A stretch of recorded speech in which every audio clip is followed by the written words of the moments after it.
Assalamualaikum warahmatullahi wabarakatuh. Alhamdulillah rabbil alamin, wassalatu wassalamu ala asyrafil anbiya wal mursalin wa ala alihi wa sahbihi ajma'in.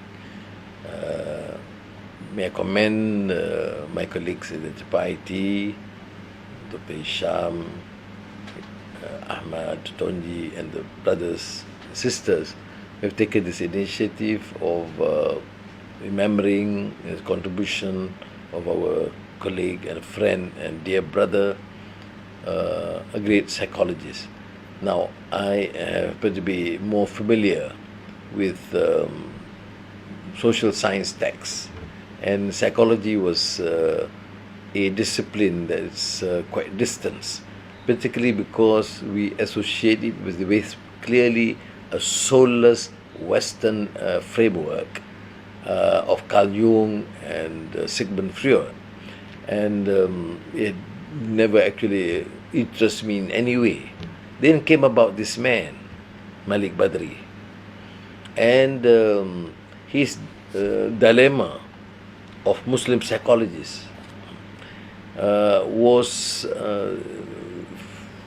frankly a tour de force, a challenge to the normative mode of thinking. And this was published in the period of the Islamization of knowledge, which some see that clearly a rejection of any Western discipline. But if you look at Malik Badri's work, which is seminal, because although he started, I think, in a key lecture at the Muslim Students' Conference in the States on this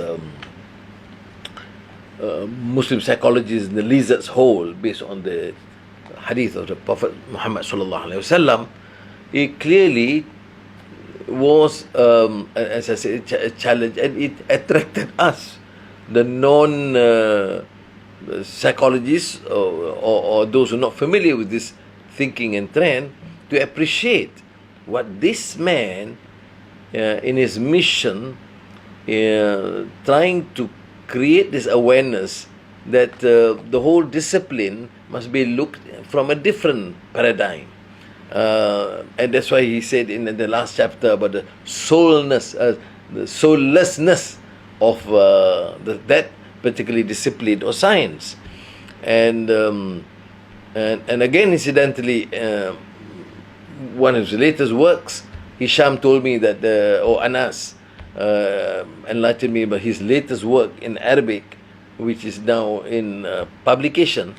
But his earlier work on the sustenance of the soul by Abu Zaid al-Balkhi, the Afghan, in the 9th century.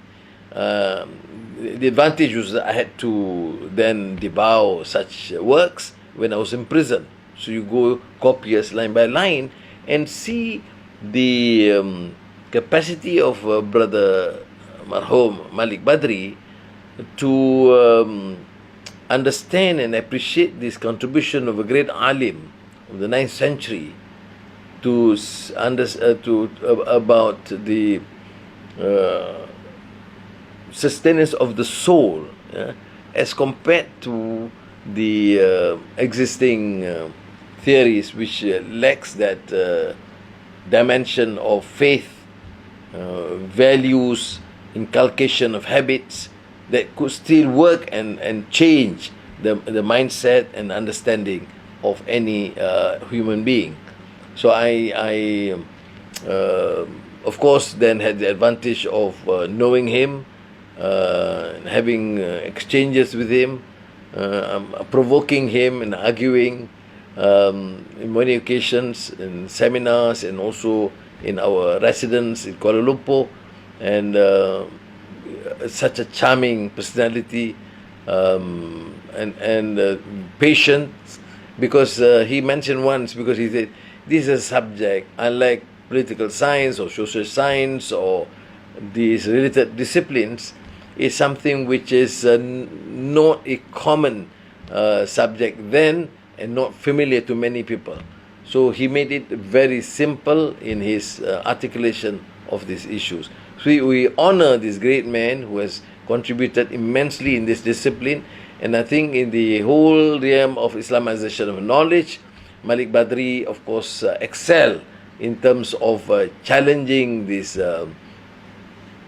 traditional dogma of the captive mind of Muslims and of course non-Muslims into that sort of discipline which was so strongly embedded, entrenched in that mode of thinking which has never been challenged. Now he had the courage to challenge that, and I think looking at his contributions, even like this small book, was a major effort in giving this new sense of not only confidence to Muslims, but this new vision and outlook how a Muslim, and for that matter any human being, should look at the issue of psychology if they care to create this new awareness and also maintain some sort of independence and creative thinking.